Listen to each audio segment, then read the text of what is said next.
नमस्कार दोस्तों, मैं Soni Singh national association for the blind Ayodhya UP से। आज मैं आप लोगों के समक्ष थर्ड सेमेस्टर का first paper education in emerging India society paper, जो कि HIVI का कॉमन पेपर है, यह पेपर हम यूनिट बाय यूनिट पढ़ रहे हैं। सबसे पहले हम लोगों ने 1.1 पढ़ा, जिसमें हम लोगों ने शिक्षा के बारे में परिचय किया। शिक्षा क्या होती है, शिक्षा की परिभाषा क्या है, शिक्षा के क्षेत्र क्या हैं, इन सभी तथ्यों को हम लोगों ने भली भांति जाना। आज हम पढ़ेंगे 1.2 aims and objectives of general education and special education with reference to pre primary and primary level और एलिमेंट्री। तो चलिए आगे हम जानते हैं। मनुष्य एक क्रियाशील प्राणी है, उसकी क्रियाएं निरुद्देश्य नहीं होती हैं। सामान्य बालक या विशिष्ट मानव की समस्त क्रियाओं की पृष्ठभूमि में कोई लक्ष्य या उद्देश्य अवश्य होता है, जो व्यक्ति को क्रिया करने की प्रेरणा देता है तथा उनका मार्गदर्शन भी करता है। सामान्यतः कोई भी बालक या बालिका 5 से 6 वर्ष की आयु का हो जाने पर ज्ञानार्जन योग्य बन जाता है। विद्यालय में शिक्षा ग्रहण करने के लिए जो बालक आते हैं, उनमें सामान्य बालकों के अतिरिक्त कुछ बालकों की संख्या ऐसी भी होती है जो शारीरिक, मानसिक एवं व्यक्तिगत भेद की दृष्टि से असामान्य होते हैं। अतः शिक्षा का उद्देश्य दोनों प्रकार के बालकों को अध्ययन में रखकर निर्धारित किया जाता है। तो आगे हम और जानते हैं इसके बारे में। शिक्षा के अर्थ, कार्य एवं उद्देश्यों में घनिष्ठ संबंध है। इन तीनों के बीच में विभाजन रेखा खींचना कठिन नहीं है तो आसान भी नहीं है। फिर भी इसको समझने के लिए शिक्षा के अर्थ को जानना आवश्यक है। शिक्षा शब्द की उत्पत्ति लैटिन भाषा के एजुकेटम, एजुकेयर एंड एजुकेरर शब्द से हुई है, जिसका अर्थ क्रमशः शिक्षित करना है या विकसित करना है अथवा आगे बढ़ना है। इस प्रकार से बालक के अंदर जन्म से ही विद्यमान शक्तियाँ पाई जाती हैं। जैसे जैसे बालक वातावरण के संपर्क में आता है, वैसे वैसे उसकी जन्मजात शक्तियों का विकास भी होता है। इस संबंध में शिक्षा शास्त्री अरस्तु का कथन है कि शिक्षा स्वस्थ शरीर में स्वस्थ मस्तिष्क का निर्माण करती है। कोई भी कार्य बगैर लक्ष्य के नहीं होता है। बिना उद्देश्य के कार्य में कोई लाभ नहीं प्राप्त होता है। अतः आज के समय में शिक्षा के निम्नलिखित लक्ष्य एवं उद्देश्य निर्धारित किए गए हैं, जिसमें नंबर 1 है शारीरिक एवं मानसिक विकास का उद्देश्य। स्वामी विवेकानंद जी कहते हैं कि शिक्षा का मुख्य उद्देश्य बालक का शारीरिक एवं मानसिक विकास करना है। उसके अनुसार लौकिक एवं आध्यात्मिक उद्देश्यों की प्राप्ति हेतु व्यक्ति का शारीरिक रूप से स्वस्थ होना परम आवश्यक है, क्योंकि अरस्तु कहते हैं कि स्वस्थ शरीर में ही स्वस्थ मस्तिष्क का वास होता है। शिक्षा के मानसिक विकास के उद्देश्य को बताते हुए स्वामी जी कहते हैं कि हमें बालकों को इस प्रकार की शिक्षा देनी चाहिए कि वह स्वावलंबी बन सकें। अगला उद्देश्य है हमारा अंतर्निहित पूर्णता की अभिव्यक्ति। स्वामी जी के अनुसार कोई भी व्यक्ति ज्ञान को बाहर से नहीं प्राप्त कर सकता है, बल्कि ज्ञान तो उसके अंदर ही होता है। अतः बालक के अंतर्निहित ज्ञान की खोज करना ही शिक्षा का प्रमुख उद्देश्य होता है। इसके माध्यम से ही मनुष्य के अंतर्निहित पूर्णता की अभिव्यक्ति संभव होती है। अगला उद्देश्य है सामाजिक विकास का उद्देश्य। टैगोर जी के अनुसार समाज की सेवा करना ही शिक्षा का परम लक्ष्य है। अतः शिक्षा के माध्यम से बालक का सामाजिक विकास इस प्रकार से किया जाए कि ताकि वह किसी भी परिस्थिति में स्वयं को समाज के अनुरूप ढाल सके एवं स्वयं को समाज में स्थापित कर सके। अगला उद्देश्य है हमारा आजीविका का उद्देश्य। गांधी जी कहते हैं कि शिक्षा का प्रमुख उद्देश्य जीविकोपार्जन होना चाहिए। शिक्षा जो बालक को रोजगार न दिला सके, आत्मनिर्भर न बना सके, बेरोजगार रहने दे, वह व्यर्थ है। आत्मनिर्भरता के अभाव में व्यक्ति का कोई भी पक्ष विकसित नहीं हो सकता। अतः बालकों को इस प्रकार की शिक्षा प्रदान की जाए जो इन्हें आत्मनिर्भर बनाने में सहायक सिद्ध हो सके। अगला उद्देश्य है हमारा आध्यात्मिक विकास का उद्देश्य।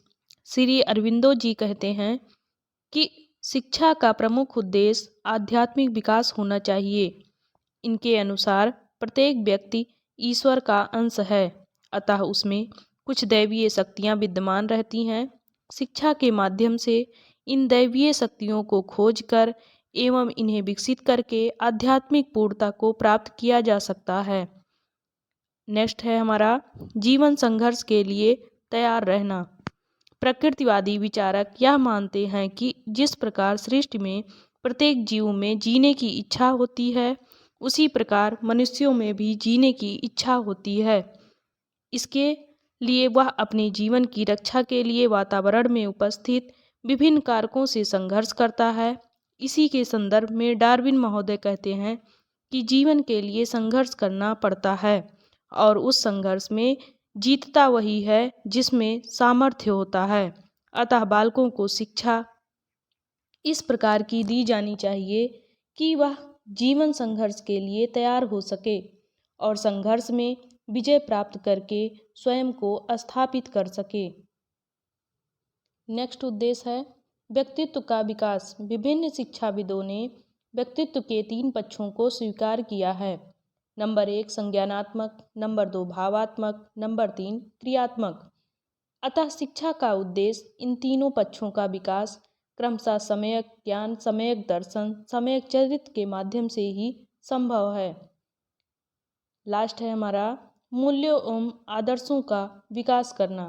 प्रयोजनवादी विचारकों का यह मानना है कि बालकों को इस प्रकार की शिक्षा व शिक्षक द्वारा ऐसा वातावरण प्रदान किया जाना चाहिए कि बालक अपने मूल्यों की रचना स्वयं कर सके, क्योंकि वह मानते हैं कि शिक्षा पुनर्निर्माण की प्रक्रिया है या अनुभवों का पुनर्गठन है। वह व्यक्ति की कुशलता को विकसित करके मूल्यों में अभिवृद्धि करती है। वहीं दूसरी तरफ आदर्शवादी विचारक यह मानते हैं कि मूल्य शाश्वत, दैवीय, अस्थायी, अपरिवर्तनीय, निरंतर और सर्वव्यापी है। अतः बालकों को इस प्रकार शिक्षा दी जानी चाहिए कि वह इन 3 सत्यम, शिवम, सुंदरम आध्यात्मिक मूल्यों को प्राप्त कर सके। हम कुछ और उद्देश्यों के बारे में अध्ययन करेंगे, जैसे शारीरिक विकास का उद्देश्य। सामान्यतः सभी देशों में शारीरिक विकास को शिक्षा का महत्वपूर्ण उद्देश्य माना जाता है। प्लूटो ने अपनी शिक्षा योजना में शारीरिक विकास की मुख्य स्थान दिया है। रूसो ने भी शारीरिक विकास पर बहुत बल दिया है। उनका कहना है बालकों के लिए खेल कूद और व्यायाम का प्रबंध होना चाहिए, तभी उनकी शारीरिक शक्तियों का विकास होगा और वे स्वस्थ बनेंगे। एक स्वस्थ व्यक्ति या नागरिक अपने देश एवं राष्ट्र को बलवान बनाते हैं।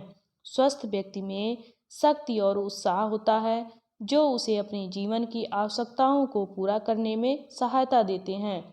डॉक्टर जॉनसन के अनुसार हम देखते हैं, स्वस्थ बनाए रखने के लिए व्यक्ति को नैतिक एवं धार्मिक कर्तव्य है, क्योंकि स्वस्थ ही सब सामाजिक गुणों का आधार है। अगला उद्देश्य है हमारा चरित्र निर्माण का उद्देश्य। शिक्षा शास्त्रियों ने चरित्र निर्माण को शिक्षा का एक सामान्य एवं सार्वभौमिक उद्देश्य प्राप्त किया है।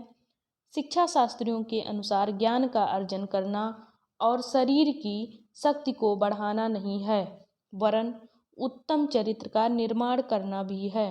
चरित्रवान मनुष्य वही कार्य करता है जो उसके और समाज के लिए हितकारी होता है। मनुष्य का आचरण अच्छा होता है और आचरण ही मनुष्य और पशु में अंतर बताता है। सुदृढ़ चरित्र सुदृढ़ इच्छा शक्ति का आधार है और इच्छा शक्ति मनुष्य को बड़ी से बड़ी बाधाओं पर विजय प्राप्त करने में सहायता करती है। स्पेंसर के अनुसार यदि हम देखें, मनुष्य की सबसे बड़ी आवश्यकता और सबसे बड़ा रक्षक चरित्र है, शिक्षा नहीं है। सांस्कृतिक विकास का उद्देश्य। संस्कृत को अंग्रेजी में कल्चर कहते हैं। कल्चर शब्द की उत्पत्ति कल्टस या कल्टिवेटिव्स शब्द से मानी जाती है, जिसका अर्थ है मस्तिष्क का विकास। वस्तुतः संस्कृत मस्तिष्क का विकास व उन्नति है। संस्कृत जैविक विरासत न होकर सामाजिक विरासत है। संस्कृति को परस्पर क्रिया के माध्यम से ही अर्जित किया जाता है, इसे हस्तांतरित किया जा सकता है। संस्कृति समाज के साथ साथ परिवर्तित होती है।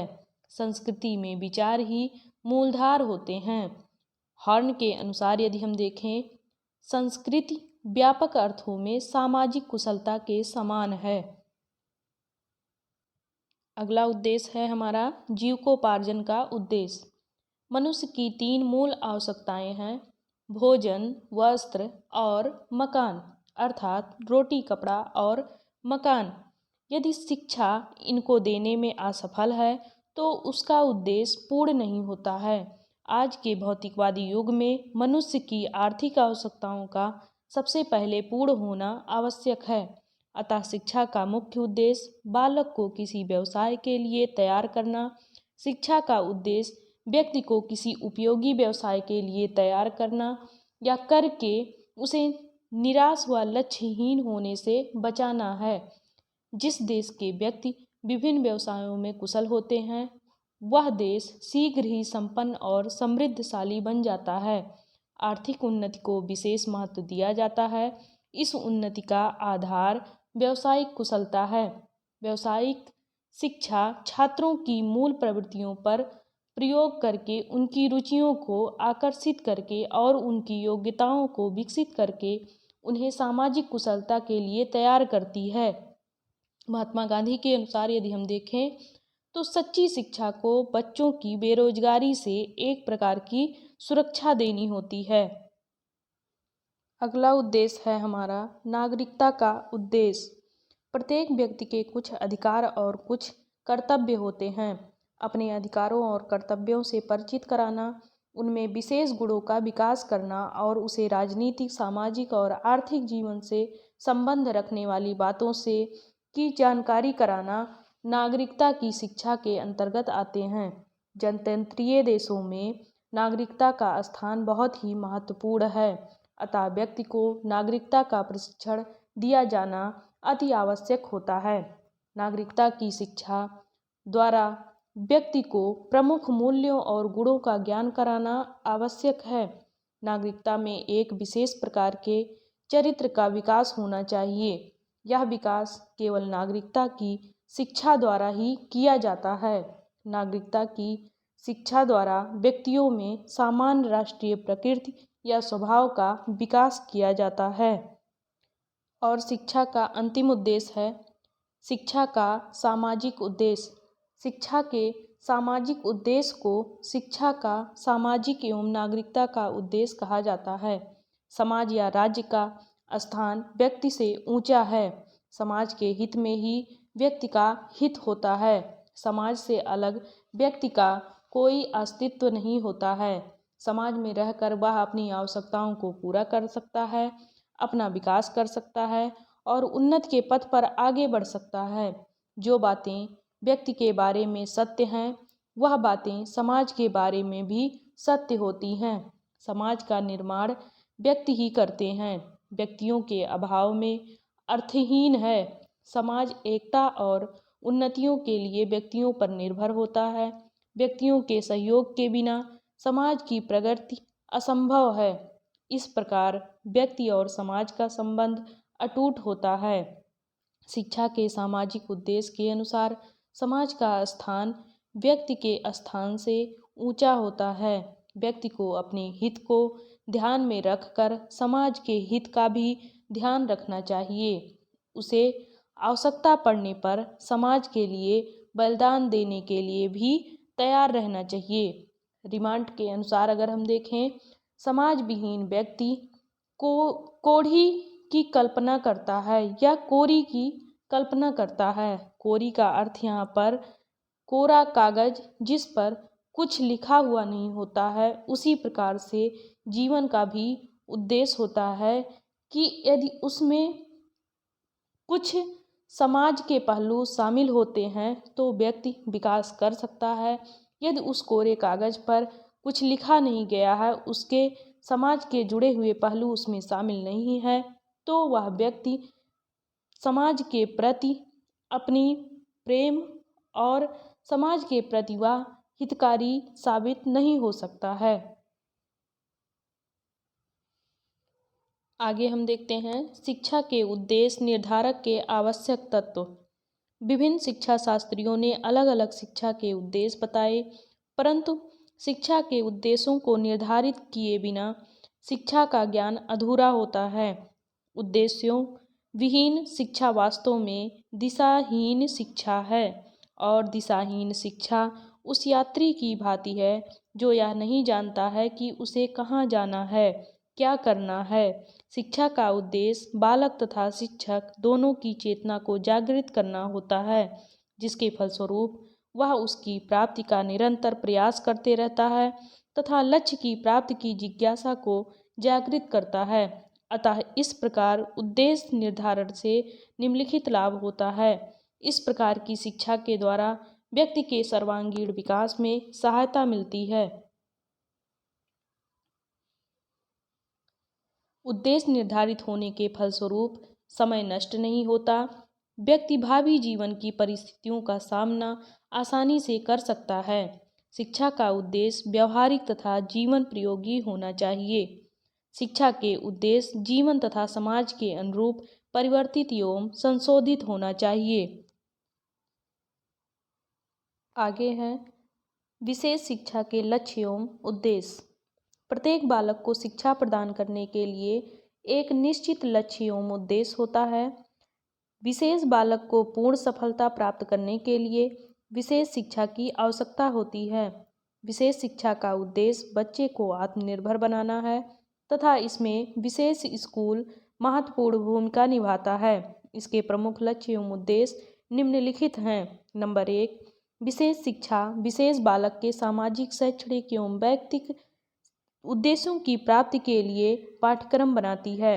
नंबर 2, विशेष शिक्षा प्रत्येक विशेष बालक व बालिका के लिए शिक्षा का समान अवसर प्रदान करती है। नंबर 3, जो बच्चे अपनी विकलांगता के कारण मुख्य धारा से हट जाते हैं, वह सामान्य रूप से शिक्षा को ग्रहण करने में समर्थ नहीं है। ऐसे बालकों को विशेष विद्यालय, विशेष शिक्षक एवं विशेष शिक्षा के माध्यम से पुनः समाज की मुख्य धारा से जोड़ना ही विशेष शिक्षा का प्रमुख उद्देश्य होता है। नंबर 4, विशेष शिक्षा मानसिक रूप से कमजोर बच्चों हेतु विशेष अनुदेशन के माध्यम से शिक्षा को ग्रहण करने में सहायता करती है। मानसिक मंदता से ग्रसित बच्चों को उनकी गति के अनुसार फ्लैश कार्ड एवं वास्तविक वस्तुओं एवं बहुइंद्रिय उपागम का प्रयोग करते हुए शिक्षा प्रदान करके उनका विकास किया जाता है। नंबर 5 है सीखने की गति के अनुसार प्रशिक्षण की व्यवस्था। निःशक्तता, विशेषकर मानसिक मंदता, बहुविकलांगता, दृष्टि अक्षमता, श्रवण क्षतिग्रस्तता आदि से ग्रसित बच्चों में यह देखा गया है कि संप्रत्यों को सीखने की गति धीमी होती है। तो विशेष शिक्षा उक्त बच्चों हेतु आवश्यक सहायक उपकरणों को उपलब्ध कराकर उनकी सीखने की गति के अनुसार बहुइंद्रिय उपागमों का प्रयोग करते हुए प्रशिक्षण उपलब्ध कराती है। नंबर 6 है समस्या व्यवहार का निदान। अधिकांशतः यह देखा गया है कि निःशक्त बच्चों में समस्या व्यवहार पाया जाता है। मानसिक मंदता और स्वालीनता के क्षेत्र में तो यह बहुत ही अधिक पाया जाता है। विशेष शिक्षा का उद्देश्य इन समस्या व्यवहारों को विभिन्न प्रकार की व्यवहार परिमार्जन की तकनीकों का प्रयोग करते हुए दूर करना या होना चाहिए। नंबर 7, अधिकारों एवं कर्तव्यों से अवगत कराना।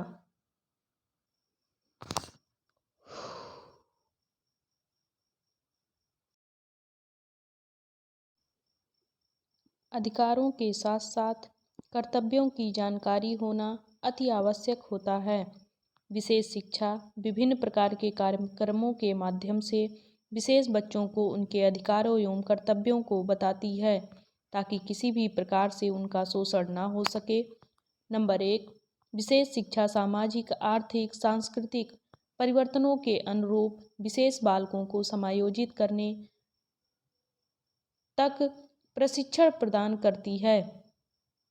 नंबर 2, विशेष शिक्षा विशेष विद्यालय के वातावरण को अनुकूल बनाने के लिए शैक्षणिक एवं पाठ्य सहगामी क्रियाओं से संबंधित उपकरणों को उपलब्ध कराती है। नंबर 3, विशेष शिक्षा बच्चों के मूल्यांकन एवं आकलन में भी सहायता करती है। नंबर 4, विशेष शिक्षा विशेष अध्यापकों के लिए आवश्यकता अनुसार प्रशिक्षण की व्यवस्था करती है ताकि विशेष बच्चों को अच्छी शिक्षा मिल सके।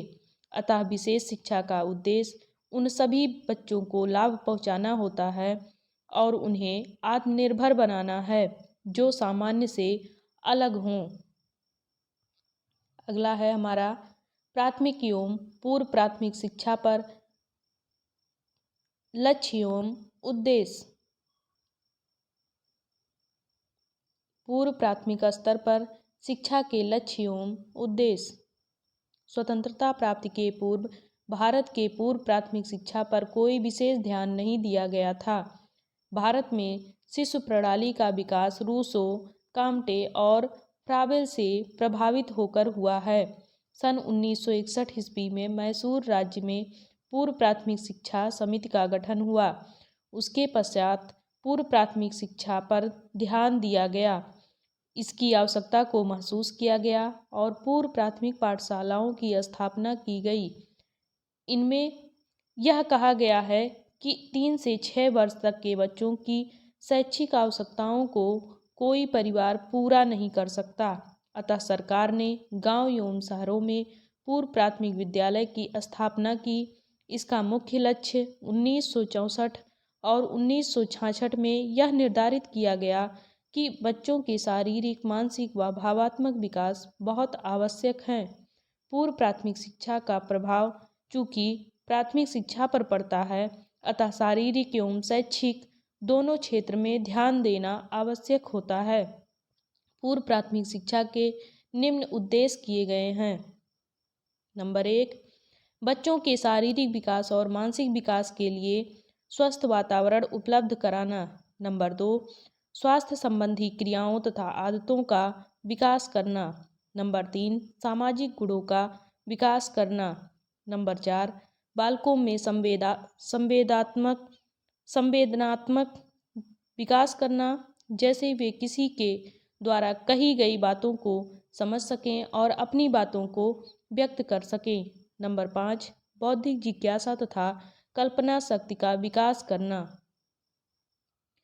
अगला है हमारा पाठ्यक्रम तथा शिक्षण विधि। इन बच्चों को शिक्षा देने तथा विकास के लिए पूर्व प्राथमिक विद्यालयों में स्वतंत्र वातावरण का निर्माण किया जाता है। इन्हें खेल, गीत, कहानी द्वारा भाषा विकास, गणित, कला की शिक्षा दी जाती है और इन बच्चों को सामाजिक जीवन संबंधी क्रियाओं का खेल द्वारा ही ज्ञान कराया जाता है। अब हम जानेंगे पूर्व प्राथमिक शिक्षा का विस्तार। सन 1964 ईस्वी में दौलत सिंह कोठारी की अध्यक्षता में एक शिक्षक आयोग की बैठक हुई। इस आयोग ने अपनी रिपोर्ट में भारतीय शिक्षा के संदर्भ में 19 जून 1966 ईस्वी को निम्न सुझाव प्रदान किए। नंबर 1, राज्य के प्रत्येक जिले में पूर्व प्राथमिक शिक्षा के विकास के लिए केंद्र की स्थापना की जाए। नंबर 2, इस केंद्र का कार्य शिक्षकों को प्रशिक्षण देना तथा उनके कार्यों का निरीक्षण करना होता है। नंबर 3, शिशु खेल केंद्रों की स्थापना एवं विद्यालय से संबंधित किया जाना चाहिए। नंबर 4, नगरों के अतिरिक्त गाँव में भी इस प्रकार के विद्यालय की स्थापना की जाए। सन 1951 से 52 में भारत में पूर्व प्राथमिक शिक्षा विद्यालयों की संख्या लगभग 330 थी। सन 1965 से 66 ईस्वी में यह संख्या 3500 हो गई। प्रतिवर्ष इनकी संख्या में वृद्धि होती गई। इन विद्यालयों में खेल पद्धति, फ्रावेल की किंडरगार्टन पद्धति तथा मॉन्टेसरी पद्धति का अनुसरण किया जाता है। आज भारत में पूर्व प्राथमिक शिक्षा के महत्व को सभी ने स्वीकार किया है। भारतीय शिक्षा व्यवस्था में शिशु शिक्षा के लिए नए प्रयोग तथा सुधार के लिए प्रयास किए जा रहे हैं। पूर्व प्राथमिक स्तर की शिक्षा देने के लिए सरकारी तथा गैर सरकारी अनेक प्रकार के स्कूल खोले गए हैं, जैसे नर्सरी स्कूल, मॉन्टेसरी स्कूल, शिशु मंदिर, किंडरगार्टन स्कूल, आंगनबाड़ी। प्राथमिक स्तर के शिक्षा के लक्ष्य एवं उद्देश्य। अब हम जानेंगे प्राइमरी क्या होता है या प्राथमिक क्या होता है। भारत सरकार ने प्राथमिक शिक्षा को अनिवार्य बनाया। भारतीय संविधान के 45वीं धारा में 6 वर्ष से 14 वर्ष तक के बालिकाओं के लिए अनिवार्य और निःशुल्क शिक्षा की व्यवस्था की गई। सन 1957 ईस्वी में सर्वप्रथम भारत ने अखिल भारतीय प्राथमिक शिक्षा परिषद की स्थापना प्राथमिक शिक्षा के विकास के संबंध में की। यह स्थापना केंद्र सरकार एवं राज्य सरकार दोनों पर लागू किया जाए तथा सन 1961 ईस्वी में केंद्रीय शिक्षा सलाहकार बोर्ड की स्थापना प्राथमिक शिक्षा के उद्देश्य एवं लक्ष्य निर्धारण करने के लिए बनाई गई। प्राथमिक शिक्षा के संदर्भ में ही गांधी जी ने बेसिक शिक्षा योजना बनाई और इस प्रकार कार्य करने के लिए 1948 में एक समिति बनाई गई, जिसमें प्राथमिक स्कूलों को बेसिक शिक्षा योजना में शामिल किया गया। सन 1963 से 64 में राज्य शिक्षण संस्थान की स्थापना की गई, जिसमें प्राथमिक शिक्षा के लक्ष्य एवं उद्देश्य, अध्यापकों के प्रशिक्षण की व्यवस्था की गई। अब हम जानेंगे प्राथमिक स्तर। इसके अंतर्गत कक्षा 1 से 5 तक की शिक्षा दी जाती है। इसमें 6 वर्ष की आयु में बालक एवं बालिकाओं का प्रवेश होता है। इस शिक्षा की अवधि 5 वर्ष की होती है। प्राथमिक शिक्षा का सुधार तथा प्रसार। प्राथमिक स्तर की शिक्षा के क्षेत्र में कुछ कठिनाइयाँ उपस्थित हैं, जो विद्यालय व्यवस्था, शिक्षा पद्धति, पाठ्यक्रम, सामान्य प्रशासन आदि से संबंधित हैं। प्राथमिक शिक्षा का सुधार तथा प्रसार के लिए इन समस्याओं का समाधान करना आवश्यक है। कोठारी कमीशन के 29 जून 1966 के सुझावों के अनुसार नंबर 1, 1975 से 76 तक प्रत्येक बच्चे के लिए 5 वर्ष की प्राथमिक शिक्षा की व्यवस्था की जाए। नंबर 2, प्राथमिक विद्यालय प्रत्येक 1.5 से 3 किलोमीटर की दूरी पर स्थापित हो। प्रत्येक राज्य और जिले में प्राथमिक शिक्षा के विस्तार के लिए योजनाएं बनाई जाएं। योजनाओं को पूरा करने के लिए राज्य सरकारों को आर्थिक सहायता दी जाए। नंबर 4, प्राथमिक शिक्षा के प्रसार के लिए अधिक संख्या में प्रशिक्षित अध्यापकों की आवश्यकता है। इसके लिए नए प्रशिक्षण विद्यालय खोले जाएं और प्रशिक्षण की सुविधा प्रदान की जाए। अध्यापकों को उपयुक्त वेतन तथा अन्य आवश्यक सुविधाएं प्रदान की जाएं। नंबर 6, अध्यापक और विद्यार्थियों के अनुपात को ऐसा रखा जाए कि बच्चों के प्रति अध्यापक अत्यधिक ध्यान दे सके। प्राथमिक शिक्षा का पाठ्यक्रम बच्चों की उम्र को ध्यान में रखकर बनाया जाए। पाठ्यक्रम में अंकगणित, सामाजिक विज्ञान, सामान्य ज्ञान आदि विषय होने चाहिए। नंबर 8, प्राथमिक शिक्षा के प्रसार के लिए राष्ट्रीय स्तर पर राज्यों में शिक्षा सम्मेलन का आयोजन किया जाए। राज्य स्तर पर शिक्षा गोष्ठियों का आयोजन हो, जिसमें केंद्रीय स्तर व राज्य के अधिकारी आदि की बैठक समय समय पर की जाए।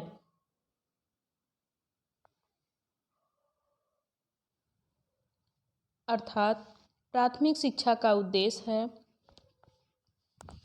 प्राथमिक शिक्षा का व्यक्ति के जीवन में विशेष महत्वपूर्ण स्थान है।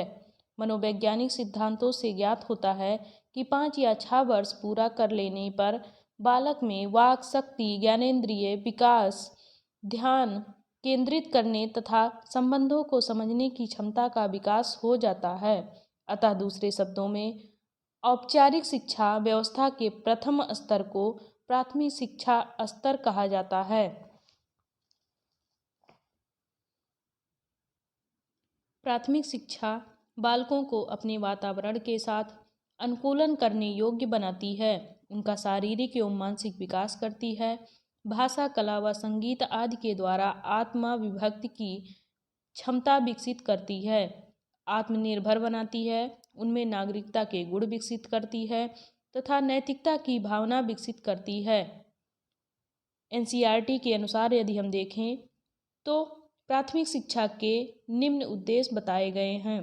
नंबर 1, किसी भी व्यक्ति से वार्तालाप एवं पारस्परिक संपर्क के लिए प्रथम भाषा या मातृभाषा का संपूर्ण ज्ञान कौशल प्रदान करना।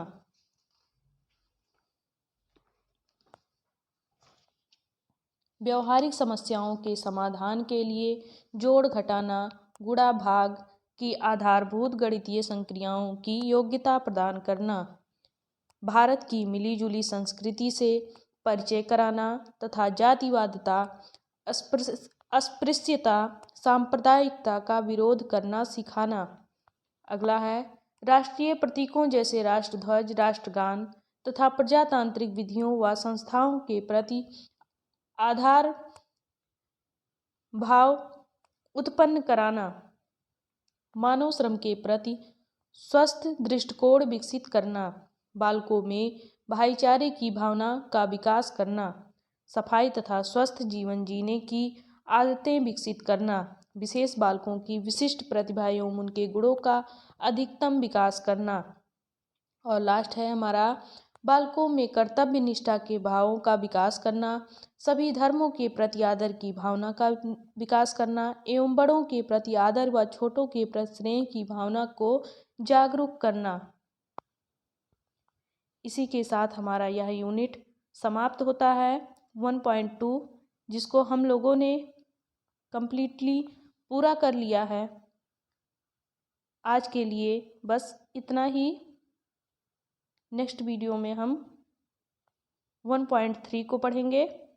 तब तक के लिए सादर प्रणाम।